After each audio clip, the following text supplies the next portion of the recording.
nome de Jesus Cristo, eu peço pelos meus amados irmãos e irmãs em Cristo, e aqueles que estão nos ouvindo, que teu Espírito Santo, nessa hora, dê inteligência, sabedoria, entendimento, pelo qual somente o seu Santo Espírito pode dar e desenvolver a cada um de nós, para compreendermos a tua palavra. E assim, ó Deus, nos edifique para a honra e glória do teu nome, em nome de Jesus Cristo. Amém. Então, depois eu vou fazendo os sinais, pode deixar do jeito que está por enquanto. Então, meus irmãos, quando e onde essa epístola aos Romanos ela foi escrita? Então, a epístola aos Romanos ela foi escrita pelo apóstolo Paulo em Corinto, quase no fim lá da sua terceira viagem missionária, e vários indícios sugerem que foi redigida nos últimos 3 meses da sua estadia naquela cidade, provavelmente entre o ano 55 e o ano 56 depois de Cristo. E a epístola de Paulo aos Romanos ela foi escrita para os membros dessa igreja local, dessa igreja que está localizada em Roma. As origens dessa igreja não se sabe ao certo, há algumas questões que são levantadas, mas é provavelmente que datem do período logo após do dia de Pentecostes, ocasião em que os judeus oriundos da cidade de Roma, que moravam em Roma, ouviram a pregação do apóstolo Pedro. E embora Paulo ainda tivesse visitado Roma, ele não tivesse visitado ali a cidade de Roma pessoalmente, mas ele havia ouvido falar da fé dos irmãos, da operação dos irmãos, da pregação do evangelho dos irmãos. Então ele envia algumas saudações específicas para aqueles irmãos, para aquela região, e ali alguns membros já haviam até conhecido o apóstolo Paulo de uma forma pessoal, ou de quem já ouvira até mesmo falar, como a gente vê os relatos de próprio Priscila e Áquila. E aparentemente Paulo tinha pelo menos 3 motivos para escrever essa epístola. O primeiro motivo, ele escreve a fim de prepará-los, preparar a igreja para a sua visita, para a sua estada naquela região. E há anos Paulo desejava pregar o evangelho em Roma. Havia o desejo de Paulo estar em Roma. E ele também esperava poder usar a igreja de Roma como se fosse uma base missionária para que ele pudesse pregar então o evangelho na Espanha. Esse era um dos fundamentos pelo qual ele escreve essa carta. Segundo, além de preparar os irmãos para a sua visita, a fim de elucidar algumas questões e defender os seus ensinamentos em relação a Cristo. Paulo, então, repetidamente, ele enfrentou muitas oposições e ali algumas pessoas que não compreendiam e acabavam fazendo o quê? Por não compreender os ensinos do apóstolo Paulo, eles distorciam. Eles mudavam o que o apóstolo Paulo estava ensinando acerca da lei mosaica e da fé em Cristo. E, evidentemente, ele tinha alguns motivos para que essa mesma falta de entendimento ocorria entre os membros da igreja de Roma, por isso ele escreveu a fim de minorar, a fim de apaziguar alguns conflitos em relação aos seus ensinos. E o terceiro motivo que ele escreve primeiro para preparar para a visita, segundo, para esclarecer algumas distorções ou enganos do seu ensino, e o terceiro, a fim de promover uma união entre os judeus e os gentios daquela igreja. Pouco antes de Paulo escrever essa epístola, nós sabemos e conhecemos as constantes diferenças que haviam entre os judeus e os gentios, e os seus conflitos. Desde lá, quando nós lemos lá livro dos Atos dos Apóstolos, nós já vemos alguns conflitos ali existentes. E nós sabemos e conhecemos essas constantes diferenças que haviam entre os dois grupos, tanto que é formado, em Atos dos Apóstolos nós podemos ver isso, o Concílio de Jerusalém. E uma das questões do Concílio de Jerusalém era definir a questão da pregação. E Paulo, então, ele fica com a missão de levar o evangelho, de pregar a palavra de Deus para os gentios. E Paulo também se vê em alguns momentos com essa responsabilidade de unir esses dois grupos em um único grupo. Quando nós chegamos em Romanos capítulo 8, logo lá no início, no verso 1, Paulo vai escrever: não há nenhuma condenação. Não existe nenhuma condenação, pois compartilhamos da retidão de Deus e a lei não pode nos condenar. Não há nenhuma obrigação, pois temos o Espírito de Deus que nos capacita a vencer a carne e a viver para Deus. Não há frustrações alguma, pois compartilhamos da glória de Deus, a bendita esperança da volta de Cristo.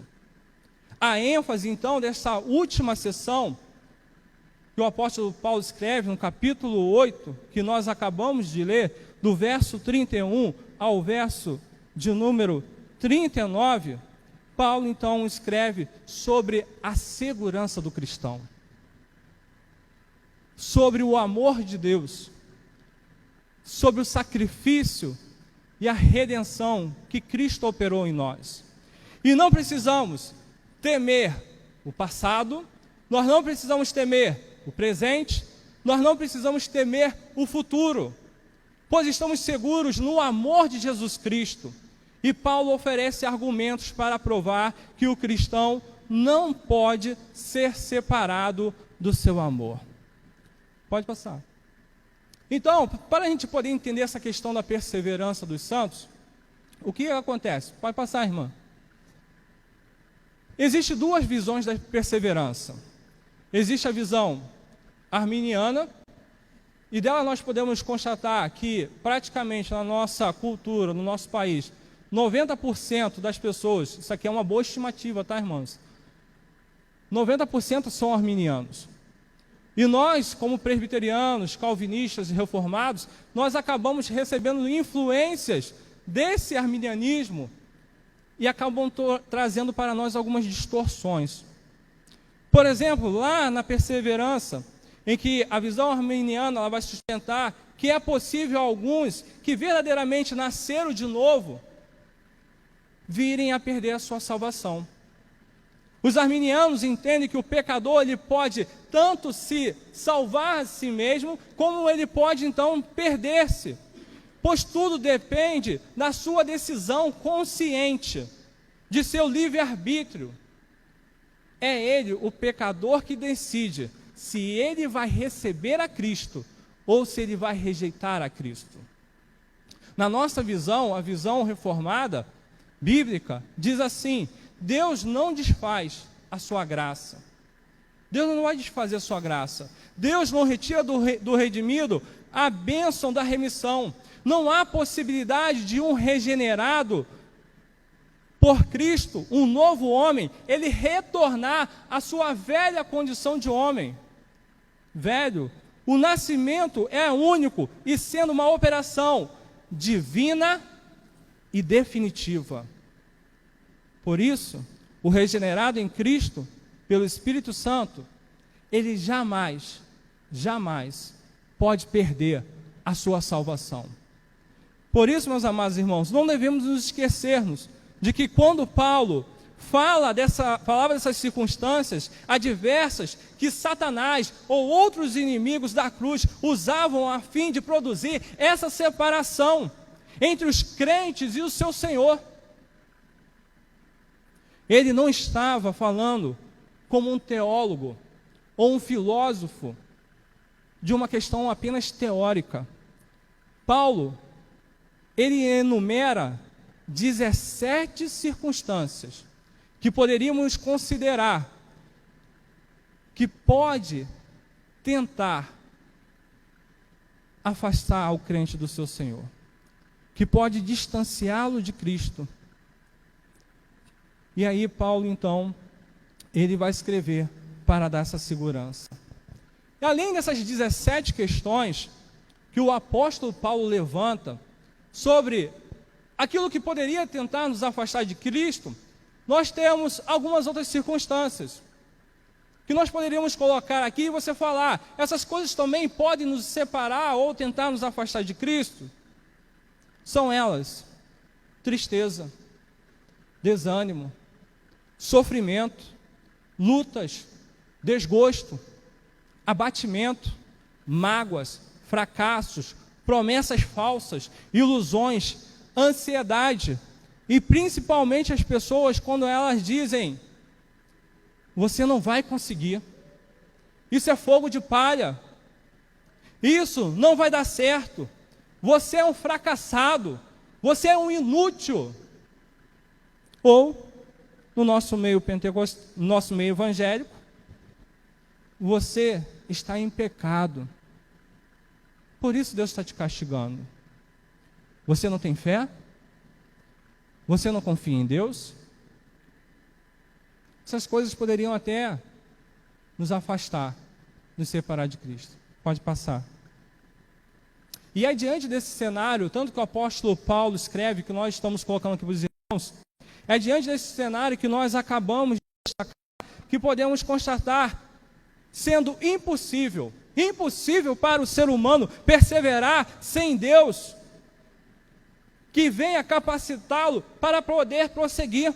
Devemos nos lembrar de que Deus e Jesus Cristo falaram ao seu povo que estariam sempre presentes.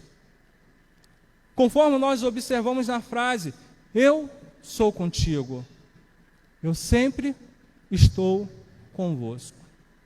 Então, meus amados irmãos e irmãs em Cristo, a perseverança, ele não pode ser apenas um produto meramente humano, como se dependesse somente dele para perseverar na fé, tendo em vista que nossos sentimentos, tendo em vista que as nossas emoções são, em muitas circunstâncias, incontroláveis, e acabamos nos desesperando, e com isso somos conduzidos ao medo, não permitindo que coloquemos a fé de forma absoluta e unicamente e exclusivamente em Deus e em Cristo Jesus, o nosso Salvador. Pois, ao que depende de nós, em relação à salvação, à redenção, à justificação, nós não vamos conseguir nada. Ao passo, ao que depende de Deus, nós triunfaremos. Pode passar. A pergunta 79 do Catecismo Maior, ela diz assim: não poderão os crentes verdadeiros cair do estado de graça, em razão das suas imperfeições e das muitas tentações e pecados que os surpreendem? E a resposta é: os crentes verdadeiros, em razão do amor imutável de Deus e do seu decreto e pacto de lhes dar a perseverança, da união inseparável entre eles e Cristo, da contínua intercessão de Cristo por eles, do Espírito e da semente de Deus que habitam neles, nunca poderão total e finalmente cair do estado de graça, mas são conservados pelo poder de Deus, mediante a fé para a salvação. E eu quero demonstrar para vocês 4 elementos pelo qual é impossível você perseverar sozinho, que é impossível você alcançar a salvação de forma sozinho, independente, com suas próprias forças e vontades. Pode passar. E esses 4 elementos são eles: pecado, tentação, imperfeição e limitação. Pecado, por quê? Paulo responde, Romanos 3, 23, todos pecaram e carecem da glória de Deus. 1 João, capítulo 1, versículo 10, vai dizer: se dissermos que não temos cometido pecado, fazemos-no mentiroso, e a sua palavra não está em nós. O pecado, portanto, instalado em nós, instalado no homem, pela queda, não pode ser eliminado no curso da sua existência terrena, nem vencido pelo homem em nenhum tempo. Somos como pecadores regenerados em Cristo, admitidos em Deus. Não nos tornamos justos, mas nos tornamos justificados, porque a justiça, ela pertence a Deus, a Cristo Jesus, o seu Filho amado. Somos incapazes de atingir a plena justiça, mas Jesus Cristo, que é o justo, É Ele quem nos justifica. O segundo elemento, que é a tentação, que são os inevitáveis desejos de possessão e projeção que nos fragilizam. As tentações, elas nos desorientam. As tentações, elas nos cegam, corrompem, desumanizam, estabelecendo um conflito auto-insuperáveis e permanente com o seu Criador e com o seu semelhante. Somos imperfeitos, porque as nossas atitudes são corrompidas. E mesmo que você e eu, que nós possamos desejar fazer o bem, a nossa inclinação está sempre para o mal, para as práticas más. E as suas obras também são más. A visão do homem é pequena, é inadequada, desobedecendo sempre o quê? A vontade de Deus. E quarto lugar, o quarto motivo, porque nós não podemos perseverar sozinhos, além de nós sermos pecadores, tentados, imperfeitos e limitados. E essa imperfeição, essa limitação, quero dizer, é o tempo da nossa existência, que é muito curto. Tudo passa rapidamente e nós voamos. Ontem você era uma criança, hoje você já é um ancião. O tempo passa e nós voamos. Nós não determinamos e nem dominamos o espaço, o tempo, a vida. Nós não determinamos o dia em que nós entramos nesse mundo e nós não determinamos também o dia em que nós iremos sair dessa vida. Tudo, absolutamente tudo, está em Deus e dele depende. E inclusive e principalmente a nossa salvação e a permanência no reino de Cristo. Por isso, Paulo ele vai declarar: se Deus é por nós, quem será contra nós? Quem? O pecado, as tentações, as imperfeições, as nossas limitações? Claro que não. É o Salvador quem nos conserva salvos. É o Salvador quem nos conserva protegidos. É o Salvador que nos conserva amparados. É o Salvador que nos conserva abençoados. É Deus quem permite as tentações. É Deus que permite que nós sejamos provados, de seus redimidos, como Ele permitiu o seu próprio Filho, Jesus Cristo. Mas não admite que nós sejamos tentados ou provados além das nossas forças, como Paulo vai falar em 1 Coríntios 10:13. Os salvos por Cristo, meus amados irmãos e irmãs, eles tornam-se filhos de Deus uma vez para sempre. Poderão escorregar? Sim. E até sofrer quedas temporárias? Sim, mas jamais serão vítimas permanentes do fracasso, pois o Pai não os abandona, especialmente nos momentos das nossas crises que vivemos. Pode passar. Mas daí você pode até perguntar: tá bom, pastor, mas e aqueles que um dia estavam aqui, sentados nesses bancos, e que hoje nós sabemos que eles não estão mais em comunhão com Cristo, com a igreja, não congregam em nenhum lugar? E aí? O que vai acontecer com esses que abandonaram a fé? Em 1 João, capítulo 2, versículo 19, João responde essa pergunta. E ele responde assim: eles saíram do nosso meio, entretanto, não eram dos nossos. Porque se tivessem sido dos nossos, teriam permanecido conosco. Todavia, eles se foram, para que ficasse manifesto que nenhum deles é dos nossos. Ainda, na Confissão de Fé de Westminster, no capítulo 18, da certeza da salvação e da graça de Deus, lá vai dizer sobre essa questão também. Assim como eu já disse numa fala anterior, falo novamente repetido, esses irmãos que se afastaram não estão em comunhão, não estão mais em Cristo, estão vivendo uma vida como se fosse a vida de um filho pródigo no mundo, e estão lá. A gente não pode condenar. A gente pode ter essa certeza, eles não eram dos nossos, mas a gente não pode nem ter certeza se eles vão ser salvos ou não, porque isso não compete a mim.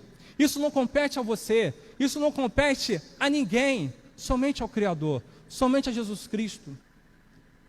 Qual é o nosso papel? Qual é a nossa missão? Continuar pregando. Qual é o nosso papel? Qual é a nossa missão? Continuar falando de Cristo, falando do seu amor.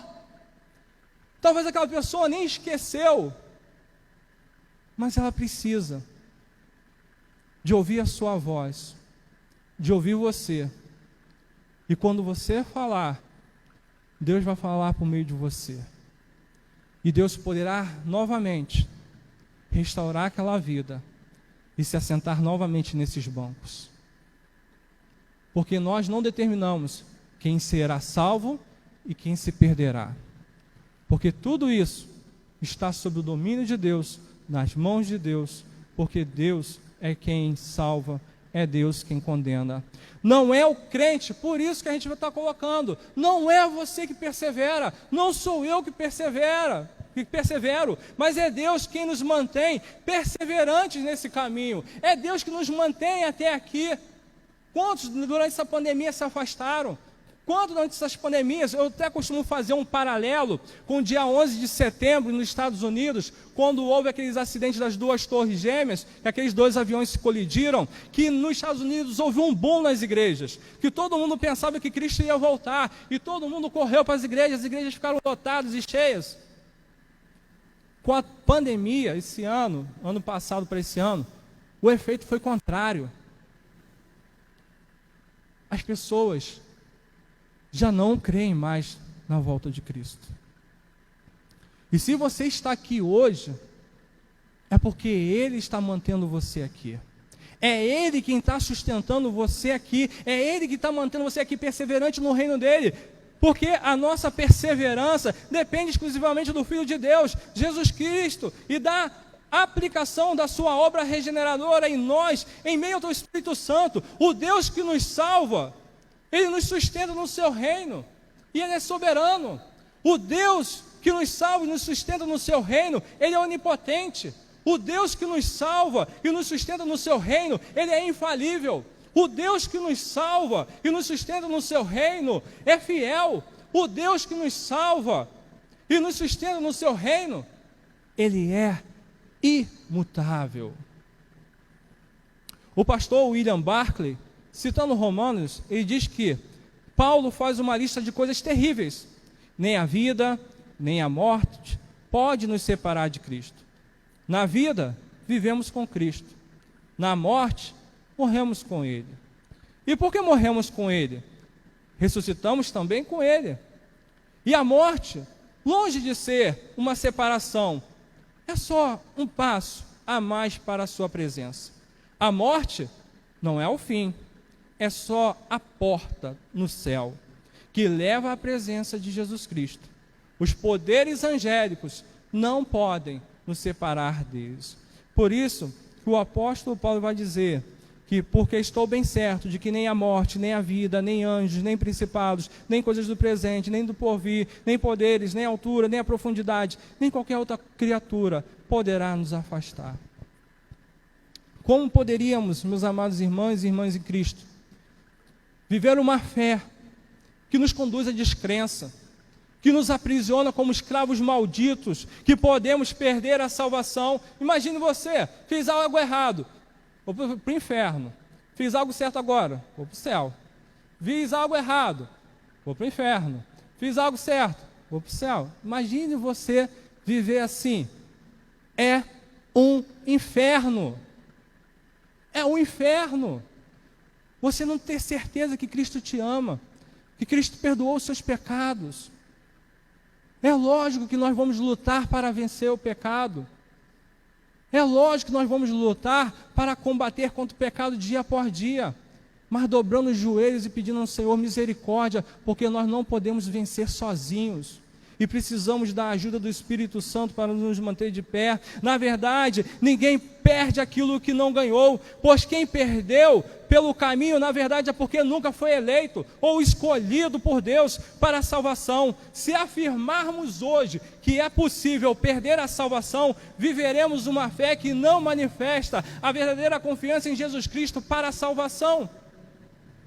Por esse motivo, então, nós não recebemos o dom de Deus. Vai passar. O pastor João Calvino, em sua Instituta, no livro 2, na página 71, ele diz a seguinte frase: a perseverança é obra exclusiva de Deus, sendo um dom gratuito, não produto do mérito humano. A gente poderia buscar aqui Efésios, capítulo 2, verso 8. Porque pela graça sois salvos mediante a fé. E isso vem de vocês? Não. É dom de quem? De Deus. Até no que você acredita é dom de Deus. Não depende de você. Depende do Criador. Depende do sustentador. Porque você sem Ele, Ele é Deus. E você sem Deus, não é nada. Por isso que eu falei no início, não é perseverança dos santos, né, porque parece uma contradição, mas a perseverança de Deus. Deus está conosco todos os dias, nos mantendo no seu caminho. Então nós voltemos lá para a pergunta que o apóstolo Paulo faz no seu livro aí em Romanos capítulo 8, versículo 31. Quem nos separará do amor de Cristo? E eu volto a repetir para vocês, quem nos separará do amor de Cristo? Nada e nem ninguém, essa é a resposta, poderá nos separar. Se Deus é por nós, quem será contra nós? O apóstolo Paulo, para concluirmos, vai dizer: todas as coisas cooperam para o bem. Como a gente ama essa frase? Oh, que frase abençoada! Todas as coisas cooperam para o bem. Sabe o que isso quer dizer? Podemos incluir a prosperidade, irmãos, mas também a adversidade. Todas as coisas cooperam para o bem. Nós podemos incluir alegria e felicidade, coisa boa, mas também nós podemos incluir sofrimento e tristeza. Mas tudo coopera para o teu bem. Você pode pensar, mas que mal terrível, mas creia que é para o teu bem. Creia que Deus está cuidando de você, Deus está lapidando você, Deus está mudando o seu caráter, Deus está mudando a sua vida, Deus está moldando a sua família, Deus está moldando o seu ser. É por isso que você persevera, porque Ele está com você. O apóstolo Paulo ele vai dizer essas questões, mas meus amados irmãos e irmãs em Cristo Jesus, todas as vezes em que você pensar assim, nossa, como está difícil, e você imaginar que a caminhada cristã é demasiadamente difícil e complicada, lembre-se do apóstolo Paulo, lembre-se de Jesus Cristo, do quanto eles sofreram, mas do quanto eles amavam o seu Deus. Lembre-se das palavras de Jesus Cristo, que disse que nunca estaríamos só. Lembre-se das promessas de Jesus Cristo, que fará morada para nos aguardar nos céus. Lembre-se que você não é desse mundo, pois os novos céus e as nova terra nos aguardam. Devemos ter em mente, meus amados irmãos e irmãs, pode passar. E aí, para fecharmos, que ao passarmos por todas essas dificuldades, é que Deus deseja nos proporcionar uma vida de fé, a cada dia mais sólida e confiante. Não para nos desanimarmos ou enfraquecermos, mas que a cada dificuldade que a vida possa nos proporcionar, teremos a certeza que não decairemos da graça, mas Jesus Cristo estará conosco todos os dias da nossa vida, até a consumação do século. Foi para a liberdade que Cristo nos libertou, e devemos nos libertar de todo o medo existente que há em nós, Pois nenhuma separação ou condenação há para aqueles que estão em Cristo Jesus, nosso Salvador e o nosso libertador. Vamos orar? Vamos falar com Deus? Curva sua cabeça. Coloque seu coração diante de Deus. O que tem perturbado a sua caminhada com Cristo? O que tem perturbado a sua fé? Qual é a sua falta de interesse de ler a Bíblia? Qual é a sua falta de interesse de ler a palavra de Deus? Qual é a sua falta de interesse de orar, de passar um tempo falando com o seu Pai? Se Ele te coloca no caminho permanente para todo sempre.